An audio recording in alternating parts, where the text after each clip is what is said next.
10,000 বিসির স্থানকাল প্রাগৈতিহাসিক যুগের পাহাড়, জঙ্গল, বরফ, মরুভূমি, প্রাচীন শিকারী সংগ্রাহক সভ্যতা। আর থিম সাহস, ভালোবাসা, ত্যাগ, সার্ভাইভাল আর আবিষ্কার। ওয়াটার ওয়ার্ল্ডের ভবিষ্যতের পৃথিবী, যখন মেরু বরফ গলে পুরো পৃথিবী ডুবে গেছে আর মানুষকে জলের ওপর ভেসে থাকতে হচ্ছে। থিম এনভায়রনমেন্টাল অ্যাওয়ারনেস, আশা, ভালোবাসা, অভিযোজন আর সার্ভাইভাল। ব্লেড রানারের setting dystopian Los Angeles. Theme মানবতা, নিয়ন্ত্রণ, পরিচয় আর নৈতিকতা। তো তোমার গল্পের একটা পটভূমি বা একটা প্রেক্ষাপটে দরকার। চরিত্রটা কি শহরে আছে নাকি গ্রামে আছে, সে কি অতীতে বাস করে নাকি ভবিষ্যতে বাস করে। সেটিং হলো এই প্রেক্ষাপট, ব্যাকড্রপ বা ব্যাকগ্রাউন্ড।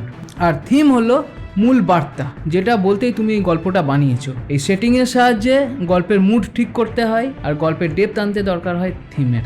সেটিং ব্যবহার করতে তোমার কি লাগবে, কিভাবে তোমার মেসেজটা থিমের মাধ্যমে মানুষের কাছে পৌঁছে দেবে, সেটিং আর থিমের সাহায্যে কিভাবে চরিত্র আর প্লটকে কানেক্ট করবে।